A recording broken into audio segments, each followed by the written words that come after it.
Number 7 says which equation has the same graph as this, and they give it to you in kind of an ugly form. So let's straighten it out a little bit. I'll go ahead and rewrite it. If I move the y over, I get 2x squared minus 4x plus 11 equals y. Okay, so let's go ahead and look at it in a way we're used to. And then you get the answers. And you'll notice these are all in vertex form. So we need to complete the square. So here we go. First things first with completing the square, get this x squared alone, get rid of that number. So I'm going to, because I can't divide 11 and y by 2 and make it make sense, I'm going to just factor it away from the first two. So if I divide the first 2 by 2, which I can do that, but you just can't get rid of it. It's got to come out front. Minus 2x plus 11 equals y. Okay, so now my x squared is alone. So what we're going to do, is we're going to take the b value.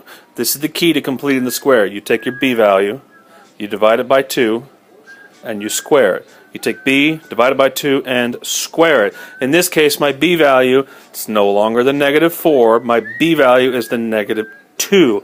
That is the one I'm looking for. So negative 2 divided by 2 is negative 1. Squared is positive 1. So here's what we're doing. We are going to make this a perfect square. So x squared minus 2x plus 1. Drag everything else down. Plus 11 equals y plus 1.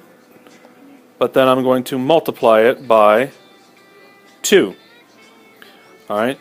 The reason I put the plus 1 over here is because I put a plus 1 over here. The reason I multiply that 1 by 2 is because everything in the parentheses here is being multiplied by 2. So I didn't just add a 1, I added a 1 times 2. This is one of the biggest problems that students have when completing the square, I've noticed.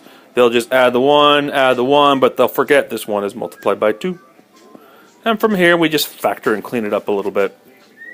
So, two things that multiply to 1 but add to 2 are minus 1 and minus 1. So 2 x minus 1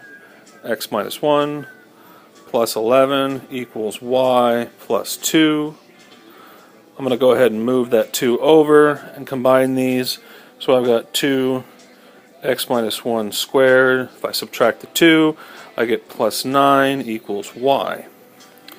And if I compare that with what's going on over here, I realize that A, or F in this case, oh no, not that one, I'm sorry, I can't read. It's that one. That's my answer.